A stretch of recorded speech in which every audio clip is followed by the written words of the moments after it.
Hello job seekers, staff selection commission వారు CGL recruitment కోసం 2024కి గాను జాబ్ నోటిఫికేషన్ అయితే విడుదల చేశారు. అండ్ దీనికి సంబంధించి గ్రూప్ బి మరియు గ్రూప్ సి పోస్టుల కోసం ఏకంగా 17,727 వేకెన్సీస్ ని భర్తీ చేయబోతున్నట్టు అండ్ అలాగే వీరికి గవర్నమెంట్ డిపార్ట్మెంట్స్ లో, మినిస్ట్రీస్ లో మరియు గవర్నమెంట్ ఆర్గనైజేషన్స్ లో వీళ్ళకి ప్లేస్మెంట్ అనేది ఉంటుందని అఫీషియల్ గా జాబ్ నోటిఫికేషన్ అయితే కన్ఫర్మ్ చేయడం జరిగింది. అండ్ ఈ జాబ్ నోటిఫికేషన్ కి సంబంధించిన డీటెయిల్స్ అన్ని కూడా మీరు స్టాఫ్ సెలక్షన్ కమిషన్ వారి అఫీషియల్ వెబ్సైట్ అయిన ssc.gov.in లో మీరు ఒకసారి చెక్ చేయొచ్చు. అండ్ అదే విధంగా ఈ జాబ్ కోసం అప్లై చేసుకోవడానికి మనకి ఎటువంటి ఎడ్యుకేషన్ ఎలిజిబిలిటీ ఉండాలి, ఎగ్జామినేషన్ మరియు సెలక్షన్ ప్రాసెస్ ఏ విధంగా ఉంటుందో ఈ వీడియోలో క్లియర్ గా ఎక్స్ప్లెయిన్ చేస్తాను. వీడియోని స్కిప్ చేయకుండా పూర్తిగా చూడండి. వీడియో నచ్చితే లైక్ చేసి, కొత్తగా ఎవరైనా మన ఛానల్ విజిట్ చేసి ఉంటే ప్లీజ్ ఇప్పుడే సబ్స్క్రైబ్ చేసుకోండి.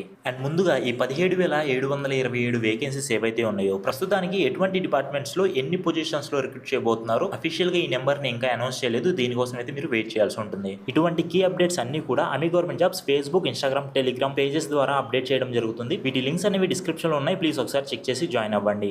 అండ్ ఈ జాబ్ కోసం అప్లై చేసుకునే వారు కేవలం ఆన్లైన్ ద్వారా మాత్రమే అప్లై చేసుకోవాల్సి ఉంటుంది. జూన్ 24 నుండి జూలై 24 వరకు మీరు ఆన్లైన్ లో అప్లికేషన్స్ అనేవి సబ్మిట్ చేసుకోవచ్చు. అండ్ మీరు అప్లై చేసుకునే పోస్ట్ ని బట్టి మీకు శాలరీ అనేది వేరీ అవుతూ ఉంటుంది. సో ఇప్పుడు ఏ పోస్టులకి ఎంత శాలరీ ఉంటుందో ఒకసారి చూద్దాం.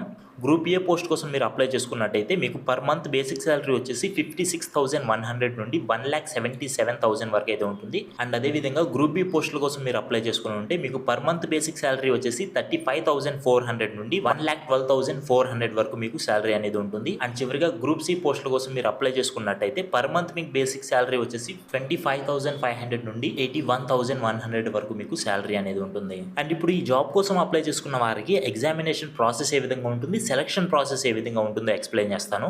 అండ్ దీనికి సంబంధించిన టైర్ 1 ఎగ్జామ్ 2024 సెప్టెంబర్ లేదా అక్టోబర్ మంత్ లో ఉంటుంది. అండ్ అదే విధంగా టైర్ 2 ఎగ్జామ్ మీకు 2024 డిసెంబర్ మంత్ లో అయితే ఉంటుంది. అట్ ప్రెసెంట్ ఈ ఎగ్జామ్స్ కి సంబంధించిన అఫీషియల్ డేట్ అనేది ఇంకా వీరు కన్ఫర్మ్ చేయలేదు. సో ముందుగా మీరు తెలుసుకోవాల్సింది ఏంటంటే ఎగ్జామినేషన్ లో మీ పర్ఫార్మెన్స్ ద్వారా మాత్రమే మిమ్మల్ని డైరెక్ట్ గా సెలక్షన్ అయితే చేయడం జరుగుతుంది. అండ్ ఈ ఎగ్జామ్ వచ్చేసి మీకు 3 స్టేజెస్ లో జరుగుతుంది. Tier 1, tier 2, tier 3. And tier 1 exam లో ఎవరైతే క్వాలిఫై అవుతారో వాళ్ళు మాత్రమే టైర్ 2 కి అండ్ దాని తర్వాత టైర్ 3 కి ఎలిజిబుల్ అవుతారు. సో ఈ ఎగ్జామ్స్ లో మీరు స్కోర్ చేసిన దాన్ని బట్టి మీ సెలక్షన్ అనేది డిపెండ్ అయి ఉంటుంది. సో ముందుగా టైర్ 1 ఎగ్జామ్ వచ్చేసి మీకు 4 సెక్షన్స్ లో డివైడ్ అయితే చేస్తారు. అండ్ వీటిలో వచ్చేసి మ్యాథమెటిక్స్, జనరల్ నాలెడ్జ్ మరియు general intelligence and reasoning and అలాగే ఇంగ్లీష్ కాంప్రహెన్షన్. సో ఈ 4 సెక్షన్స్ మీకు సిలబస్ లో ఉంటాయి. అండ్ అదే విధంగా మీకు ఎగ్జామ్ ప్యాటర్న్ అనేది ఏ విధంగా ఉంటుందో ఒకసారి ఎక్స్ప్లెయిన్ చేస్తాను.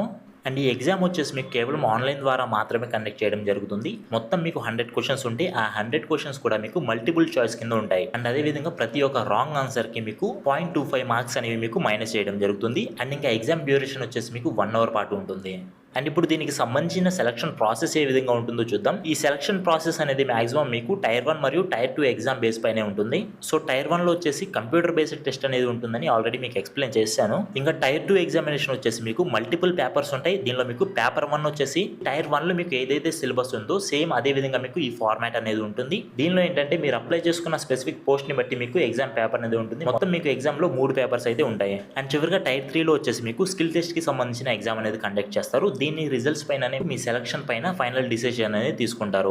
అండ్ ఈ జాబ్ నోటిఫికేషన్ లో మల్టిపుల్ పొజిషన్స్ కి అయితే మీకు వేకెన్సీస్ ఉన్నాయి. వీటిలో ముఖ్యంగా కొన్ని పోస్టులకు మీరు అప్లై చేసుకోవాలనుకుంటే ఎడ్యుకేషన్ పరంగా అండ్ అలాగే ఏజ్ లిమిట్ పరంగా మీకు ఎలిజిబిలిటీ అనేది ఉండాలి. సో ఇప్పుడు మీరు ఏ పోస్ట్ కి అప్లై చేసుకోవడానికి ఎటువంటి ఎలిజిబిలిటీ ఉండాలో ఎక్స్ప్లెయిన్ చేస్తాను. సో ముందుగా అసిస్టెంట్ ఆడిట్ ఆఫీసర్ పోస్ట్ కోసం బ్యాచిలర్స్ డిగ్రీ కానీ, కామర్స్ లో మాస్టర్స్ కానీ లేదా బిజినెస్ స్టడీస్ లో మాస్టర్స్ కానీ చేసి ఉండాలి. అండ్ అదేవిధంగా వీరి ఏజ్ లిమిట్ వచ్చేసి 18 నుండి 32 ఇయర్స్ లోపు అయితే ఉండాలి. అండ్ నెక్స్ట్ వచ్చేసి అసిస్టెంట్ అకౌంట్స్ ఆఫీసర్ కోసం bachelors degree, MBA, CMA, commerce లో మాస్టర్స్ కానీ లేదా బిజినెస్ స్టడీస్ లో మాస్టర్స్ కానీ కంప్లీట్ చేసి ఉండాలి. అండ్ వీరి ఏజ్ లిమిట్ వచ్చేసి 18 నుండి 32 ఇయర్స్ మధ్య అయితే ఉండాలి.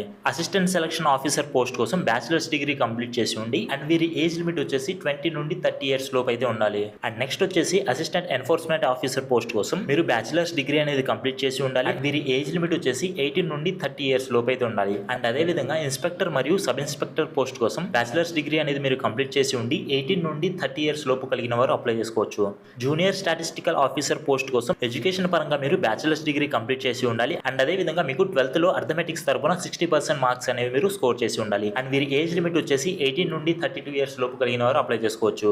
అండ్ ఇంకా చివరిగా ఆడిటర్ మరియు ట్యాక్స్ అసిస్టెంట్ అండ్ ఇంకా అకౌంటెంట్ పోస్టుల కోసం మీరు బ్యాచిలర్స్ డిగ్రీ అనేది కంప్లీట్ చేసి ఉండాలి. అండ్ అదే విధంగా మీ ఏజ్ అనేది 18 నుండి 27 ఇయర్స్ లోపు అయితే మీరు అప్లై చేసుకోవచ్చు. అండ్ చివరిగా జాబ్ కోసం అప్లై చేసుకోవడానికి అప్లికేషన్ ప్రాసెస్ ఏ విధంగా ఉంటుందో ఇప్పుడు ఎక్స్ప్లెయిన్ చేస్తాను. ముందుగా స్టాఫ్ సెలక్షన్ కమిషన్ వారి అఫీషియల్ వెబ్సైట్ మీరు విజిట్ అవ్వండి. అండ్ అక్కడ మీకు ఎస్ఎస్సి సీజీఎల్ రిక్రూట్మెంట్ కి సంబంధించిన పోస్ట్ అనేది మీకు కనిపిస్తూ ఉంటుంది. దానిపైన మీరు క్లిక్ చేసి అప్లికేషన్ ఫామ్ లో మీరు మీ డీటెయిల్స్ అనేవి కరెక్ట్ గా ఎంటర్ చేయాల్సి ఉంటుంది. అండ్ ఈ అప్లికేషన్ మీరు సబ్మిట్ చేసిన తర్వాత మీకు ఒక రిజిస్ట్రేషన్ ఐడి అండ్ పాస్వర్డ్ అనేది లభిస్తుంది. అండ్ ఈ ఐడి పాస్వర్డ్ ద్వారా మీరు పోర్టల్లో లాగిన్ అయ్యి మీరు అప్లికేషన్ ఫీ అనేది పే చేయాల్సి ఉంటుంది. అండ్ ఈ అప్లికేషన్ ఫీజు వచ్చేసి మీ కేటగిరీని బట్టి మీకు వేరీ అవుతూ ఉంటుంది. ప్లీజ్ ఒకసారి చెక్ చేసి పే చేయండి. అండ్ చివరిగా మీరు అప్లికేషన్ ఫీ పే చేసిన తర్వాత మీకు ఒక రిసిప్ట్ వస్తుంది. ఫర్దర్ అప్డేట్స్ కోసం ఆ రిసిప్ట్ అనేది మీరు జాగ్రత్తగా పెట్టుకోండి. సో అప్లికేషన్ ప్రాసెస్ అనేది కంప్లీట్ గా మీకు ఈ విధంగా ఉంటుంది. ఈ జాబ్కి మీరు అప్లై చేసుకోవాలనుకుంటే గూగుల్లో amicgovernmentjobs.com వెబ్సైట్ని విజిట్ అయ్యి అప్లై చేసుకోవచ్చు, లేదా డిస్క్రిప్షన్లో ఉన్న లింక్ ద్వారా మీరు అప్లై చేసుకోవచ్చు. అదేవిధంగా amicgovernmentjobs.com వెబ్సైట్లో అడ్మిట్ కార్డ్స్ మరియు రిజల్ట్స్కి సంబంధించిన డీటెయిల్స్ కూడా చెక్ చేయొచ్చు. ప్రతిరోజు జాబ్ అప్డేట్స్ కోసం టెలిగ్రామ్, ఇన్స్టాగ్రామ్, ఫేస్బుక్ ద్వారా మీరు మమ్మల్ని ఫాలో అవ్వచ్చు. వీటి లింక్స్ అనేవి డిస్క్రిప్షన్లో ఇవ్వడం జరిగింది. అండ్ ఈ వీడియో నచ్చితే లైక్ చేయండి, షేర్ చేయండి. మీరు ఎటువంటి జాబ్స్ కోసం వెయిట్ చేస్తున్నారు కింద కామెంట్ చేయండి. అండ్ లేటెస్ట్ జాబ్ అప్డేట్స్ మీరు మిస్ అవ్వకుండా ఉండాలి అంటే అమిక్ గవర్నమెంట్ జాబ్స్ యూట్యూబ్ ఛానల్ని సబ్స్క్రైబ్ చేసుకొని పక్కనే ఉన్న బెల్ ఐకాన్ని యాక్టివేట్ చేసి పెట్టుకోండి. మేము ఎటువంటి జాబ్ అప్డేట్స్ పోస్ట్ చేసినా మీకు నోటిఫికేషన్ ద్వారా అందుతాయి.